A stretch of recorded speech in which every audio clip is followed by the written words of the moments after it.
Hello, guys, and here we are again today with another episode of Talking and Drawing with Shane Davis. And drumroll, please, Yanzi Lynn. Hi. And today we're here to talk about Star Wars: The High Republic once again. We talk about Star Wars news time to time on this channel, a lot of pop culture stuff. So please hit like, subscribe, hit that bell for notification. Help us out. Leave us a comment. Let us know what you think in the video. But today we're talking about some anti-people stuff. We're talking about Justina Ireland bashes white men. This is an author that came into the High Republic stuff. She's writing a couple of things, a YA book, but she's also writing some chapters for a Star Wars magazine. So, but she's part of this whole Phase 1 High Republic, which is a thing unto its own. You can look at one of our other videos about it or look into it yourself. But High Republic is a bunch of characters being flung at you in multiple publishing outlets. So it's really hard. There is not, from my understanding, one lead protagonist in this. It's just a bunch of Jedi and characters like the girl you see here on the cover that may just be a technician or inventor of some sort. So it's, you know, it's a very, I would like to think, diverse cast of characters. And I could say that's maybe one of the positives of it.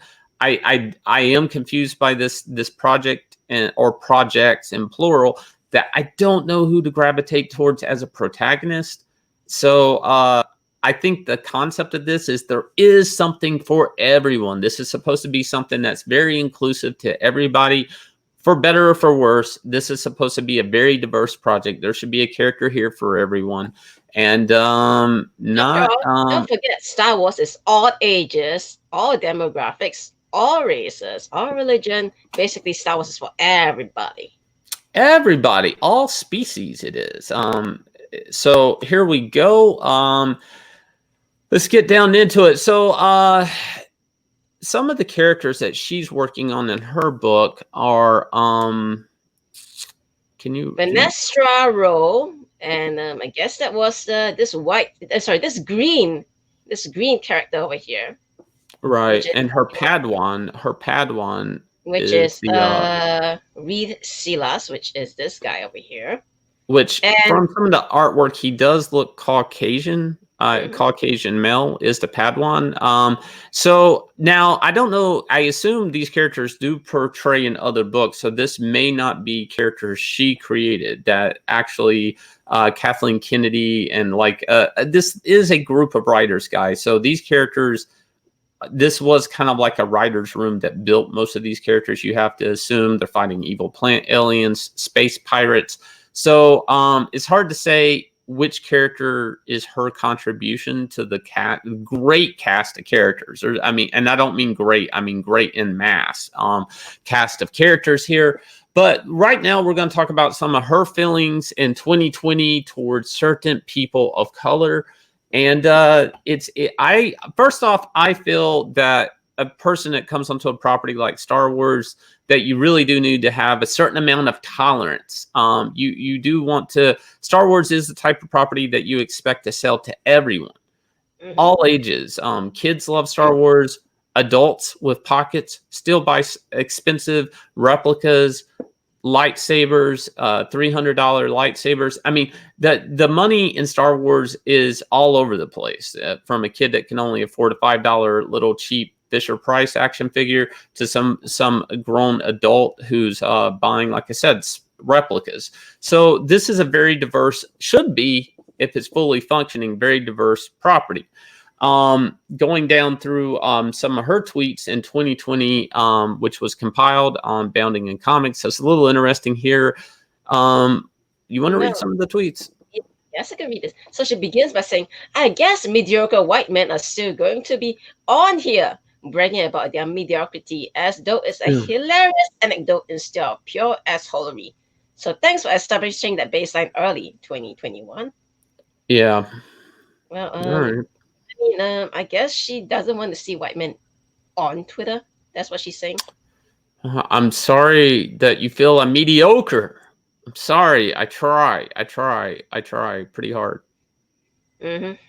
That's very nice of her. This is the Hawaii book that she's writing, by the way, which of course features all the characters that we showed up here. Mm-hmm. And here she is, responding to Stephen King. So the great Stephen King, one of the most prolific writers ever to come out of publishing, says the most important thing we can do as artists and creative people is to make sure everyone has the same fair shot, regardless of sex, color, or orientation. Right now, such people are badly underrepresented, and not only in the arts. And of course, Mm. she has to have her last word with Stephen King. And she goes, and this is why this tweet functionality doesn't work.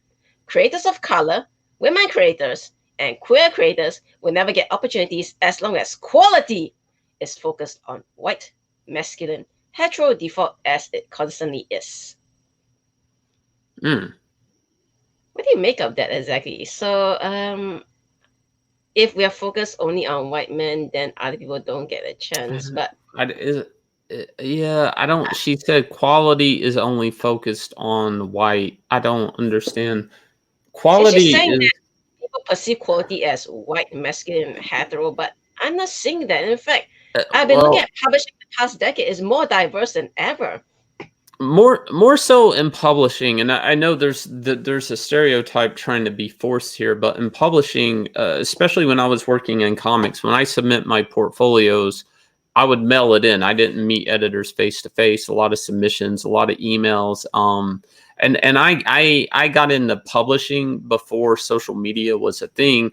So really, the only thing a person had, whether it was submissions through an email or even physical, was an address and a name. That was it. There was no. I mean, I hate to say I was back in live journal days, submitting and working in comics. People really weren't seeing my face Hmm. when I was hired in publishing. And I have to say, I would assume I was hired off of the work that I was submitting, which had no race attached to it. Um, so could someone tell my race by my name? Maybe, I guess. That's a little far fetched, though. So, Stephen King.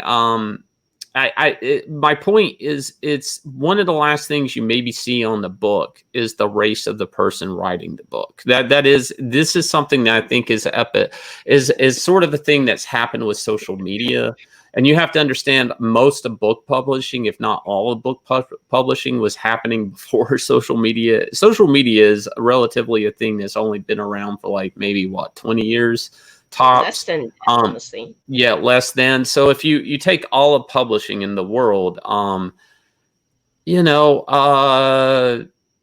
it really, the author's color of his skin really didn't have a lot to do with it.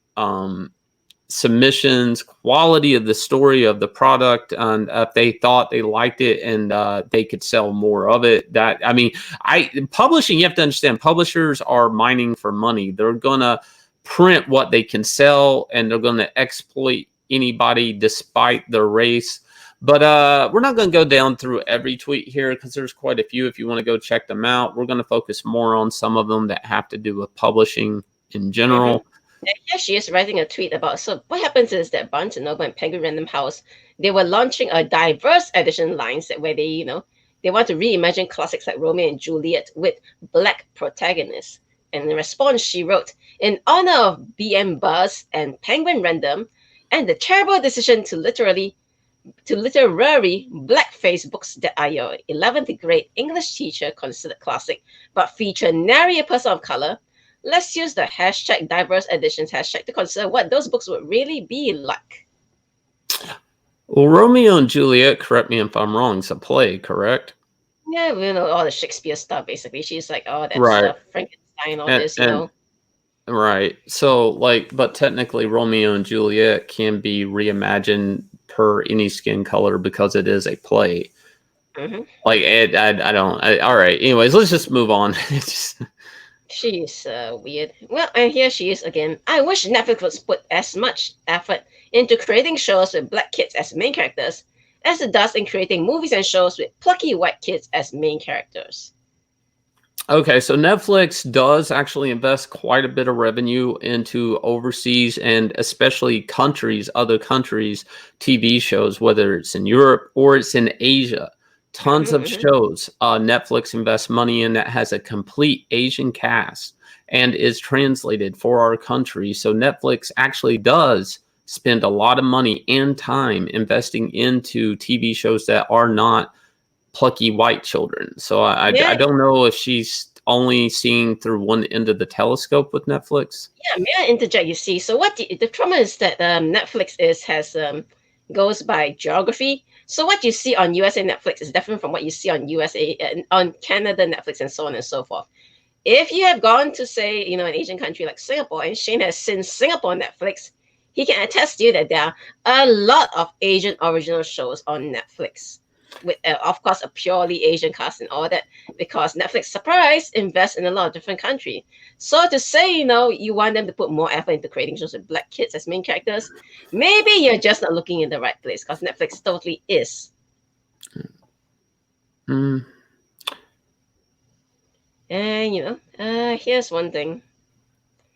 I'm so tired of the lip service of woke white publishing folks who say one thing and cash in by taking an extra space at the table, like by writing black main characters when they had got no business. We see you. So here's the thing: if you're a writer, and I'm going to take Yanzi for example. Yanzi is a Asian female, right? Mhm. And if Yanzi, more specifically, Yanzi is a Chinese Singaporean female. If Yanzi says I can only write characters that look like me, she's really not using any creative muscles, and it's very narrow-minded. And to be precise, she's only going to be able to write about, if you to follow what she's saying, she would only be able to write about a character which is her same age, sex, and sexual preference, body type, all of these things at once. And this is a critique I don't agree with as a creative person. It forces you to basically write a reflection of yourself.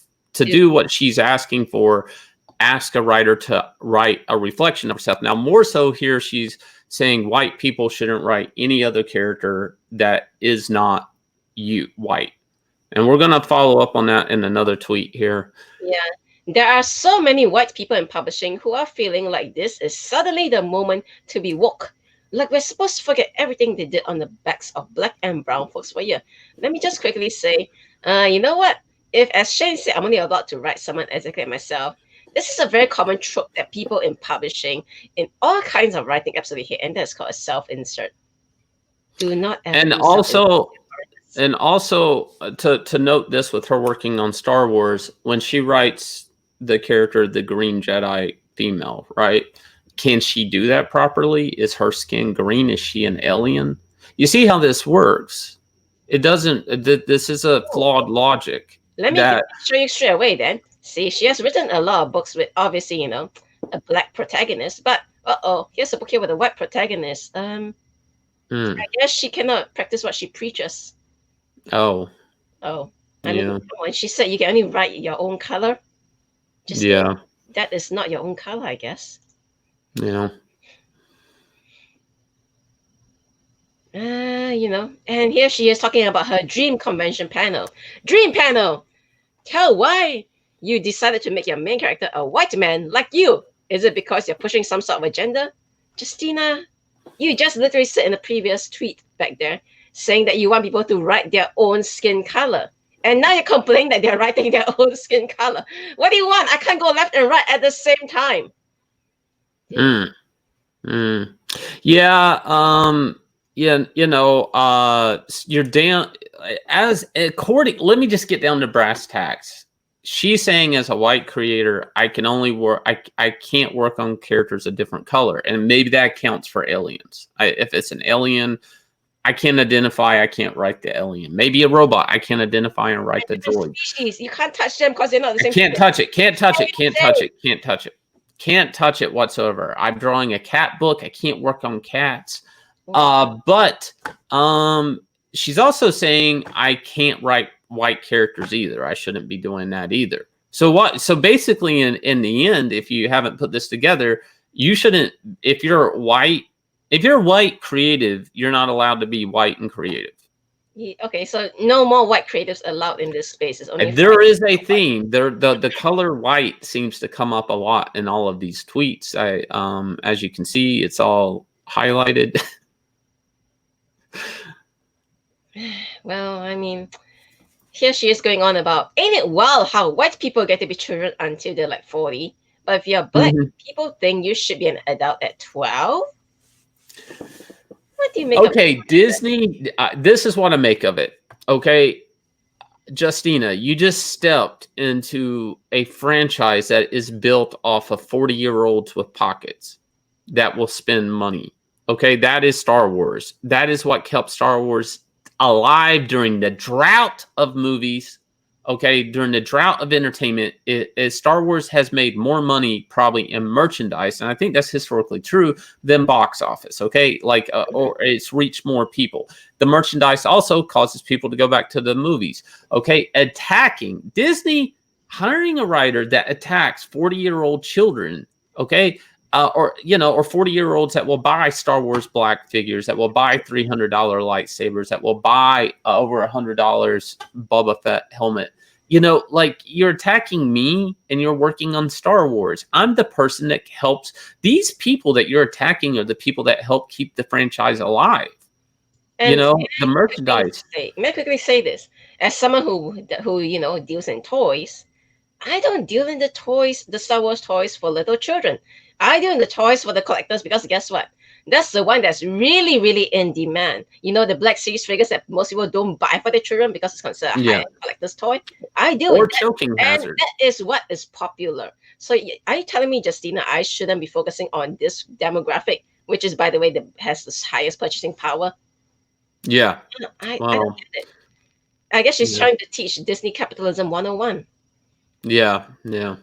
And here's a really great tweet. If you're a white editor working with a black creator, I hope you understand just how hard 2020 has been for black people. And keep that in mind when it comes to deadlines and expectations. Okay, this is Right one. now, like we aren't allowed as a people to have nice things. Justina, 2020 was hard for everybody. It was Of every hard for black color. people. Yeah. So here you go. Well, 2020 was hard for global. Let's just say global. We're not talking everybody in America. We're talking globally. It's been Have hard you on seen everybody. the lockdowns in Asia? Have you seen the lockdowns in Europe? It's not just for, black people that were suffering. Yeah. Okay. So here's the thing with this though, and I'm gonna go back to the publishing side because she works in publishing, and obviously Disney thinks she should be handed a few books to work on in Star Wars. And just so you know, Justina, I'm also talking to you on this. Deadlines have nothing to do with the color of your skin. Deadlines have to do with the publishing date off a pre-order system. Okay, people pre-ordered it, customers pre-ordered it, your deadline is met so their book can be printed. It also has to do with printers having books cached. They're lined up to print. If you miss your deadline, then the next book has to print and you have to wait to get back in line to get your book printed. Also, it has to do with distribution, it has to do with bookstores, it has to do with a lot of people, a lot of money, and deadlines have nothing to do with the color of your skin. It does have to do with professionalism, and it does have to do with giving customers the things they pre-ordered, because every book is pre-ordered in publishing. Prose books, YA books, comic books, they go into a catalog. Now, maybe the catalog doesn't go to customers, but it does go to bookstores. It goes to big box chains like Amazon and everything else, that they have warehouse storage. They have to store your book. They have to put it up for pre-order on Amazon. Every book goes up for pre-order on Amazon. It also is got to be loaded, the PDF, for even digital. So even if you're going into digital, your files still need to be there to go up for it. Okay, you're acting like you're a writer. You're a professional. Talk like a professional. Deadlines have nothing to do with the color of your skin. They never have. They Mm-hmm. never will really in the end. They have to do actually with the demand of the customer and the date you said it would be done and them pre-ordering it, or people making room in their stock room for your book, or making room on the shelf for your book. And as far as book publishers themselves, like who I hope you're talking to here, I'm sure this tweet was aimed at them. They have a release schedule and they have a marketing that they put in behind your book. And if your deadline isn't met, then they've wasted money and time on marketing, and you maybe took away from somebody else that would make their deadline. Maybe their book didn't get the fall release because yours was slated for that. The book publishers, believe it or not, do stack books to release throughout the year, not all at once. Mm-hmm. Mm-hmm. But okay, so there's a lot of professionalism in book publishing and managing release dates that you're trying to make about race, and it actually isn't. Deadlines, there's a lot of factors to deadlines and publishing, and race is not one of those factors. Mm-hmm. Instead of saying race is one of those factors, you're doing yourself a disservice by not appreciating how publishing works in general. And if you're going to work in publishing, and I say this to anybody, and that doesn't even matter if it's direct to consumer or whatever. If you're working in publishing, understand how publishing works, understand how professionalism in publishing works, understand meeting your deadlines is a good thing, because the trick is if you're bad at deadlines, then your next assignment, they're going to give you a fake deadline because they know you're bad at deadlines, if they even hire you at all, because at this point, you're a liability.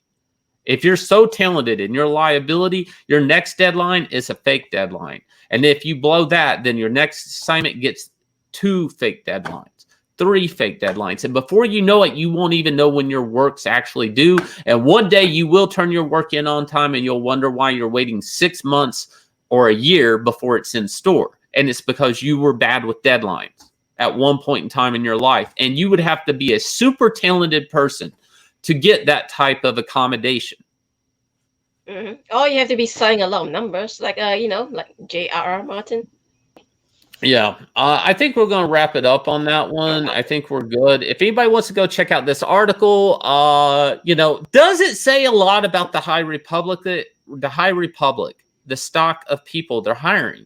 I don't know. Leave me a comment below. Let me know what you think. I think Star Wars personally is a very diverse property that should be should have people working on it that have a lot of tolerance.